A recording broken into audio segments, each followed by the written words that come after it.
bahkan kerasukan dan ngomong. Kenapa kalian ganggu tempat ini?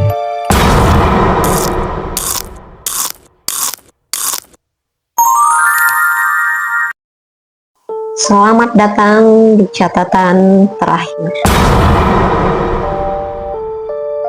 Cerita yang seharusnya tak pernah didengar. Kali ini kita punya cerita nyata tentang pembunuhan seorang perempuan. Bahkan banyak yang percaya kasus ini berkaitan dengan ritual dan hal gaib.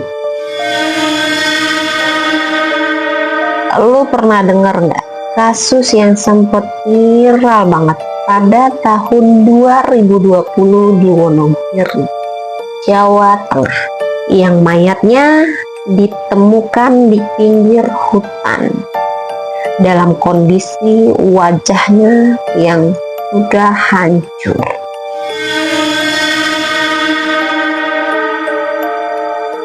Oke, sebelum aku lanjut ke ceritanya, buat lu semua yang suka dengan konten kita, jangan lupa terus dukung kita dengan cara like, comment, share, and subscribe, biar kita lebih semangat lagi untuk memberikan cerita-cerita yang menarik. Dan buat lu yang punya cerita serem juga, yang mau kita ceritain di sini, bisa langsung DM kita. Mayat perempuan ini mukanya udah nggak bisa dikenali. Dan parahnya lagi, waktu pertama ditemukan, bagian tubuhnya kayak udah dipotong dengan rapi. Tapi bukan seperti dipotong orang yang biasa. Namun ini seperti dipotong oleh orang yang sudah ahlinya untuk dijadikan sesuatu. Dulu banyak orang yang mikir itu adalah kasus pembunuhan, kasus mutilasi. Tapi yang bikin merinding, katanya ini tuh bukan cuma sekedar kasus pembunuhan. Jadi kronologinya begini. Ada warga yang lewat jalan pinggir hutan, namanya Mas Rianto. Pada saat dia lewat, dia mencium bau busuk yang aneh banget. Lalu dia mencari sumbernya. Pada saat dia menemukan sumbernya, dia menemukan karung di bawah pohon besar. Dan di dalam karung itu, mayat perempuan yang dimana posisinya meringkuk. Tapi wajahnya udah nggak ada bentuk. Seperti dilebur. Dan anehnya, di sekitar lokasi itu ditemukan sisa-sisa dupa. Kain kafan hitam dan kertas bertulisan Arab yang sudah gosong. Ini tuh udah kayak ritual sihir sih. Lalu Mas Rianto melaporkan kejadian itu pada polisi. Dan polisi langsung menyelidiki. Nggak lama kemudian mereka curiga sama satu orang, yaitu guru ngaji. Tapi bukan sekedar guru ngaji, yang katanya punya sisi gelap.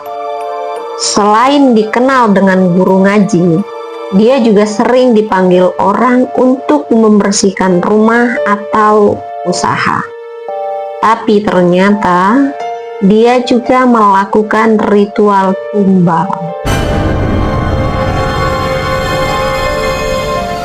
Dan mayat perempuan itu diduga kuat adalah korban tumbal buat kekayaan. Dan ada saksi mata yang mengaku pernah lihat perempuan itu tuh naik motor bareng si pelaku, bareng si guru ngaji ini, malam-malam. Nah, setelah itu perempuan itu nggak pulang-pulang. Dan setelah dibunuh, jasadnya tuh ditaruh di tempat khusus, kayak tempat persembahan. Dan di bawah pohon besar yang dipercaya keramat.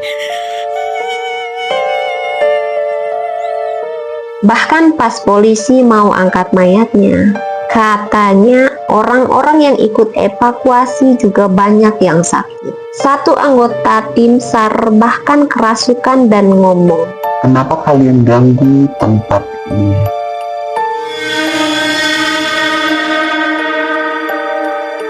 itu bukan sekedar pembunuhan, namun itu udah masuk ke ranah perjanjian. Namun, pelaku akhirnya ditangkap. Tapi pas diinterogasi, bukannya dia melihatkan rasa bersalah, dia malah tertawa tanpa rasa penyesalan. Dan yang dia bilang katanya, dia cuma ngasih apa yang diminta. Dan sampai sekarang, warga di situ tuh masih takut buat lewat di jalan itu. Bahkan banyak ojek yang nolak kalau disuruh anter ke arah hutan itu, terutama pada malam hari. Karena katanya masih suka ada bau busuk dan kadang ada suara perempuan nangis di balik pohon. Ya, kalau kata warga di sana tuh arwah perempuan itu belum tenang ya.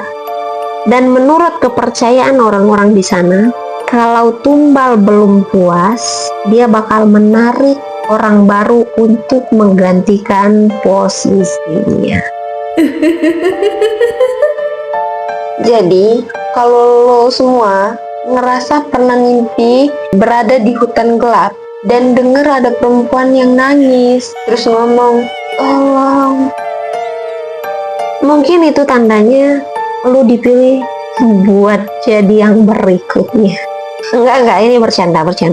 Jadi kalau kamu pikir semua pembunuhan cuma soal dendam atau cinta, ingat, ada juga yang melakukan ini demi memberikan permintaan dari makhluk yang enggak terlihat.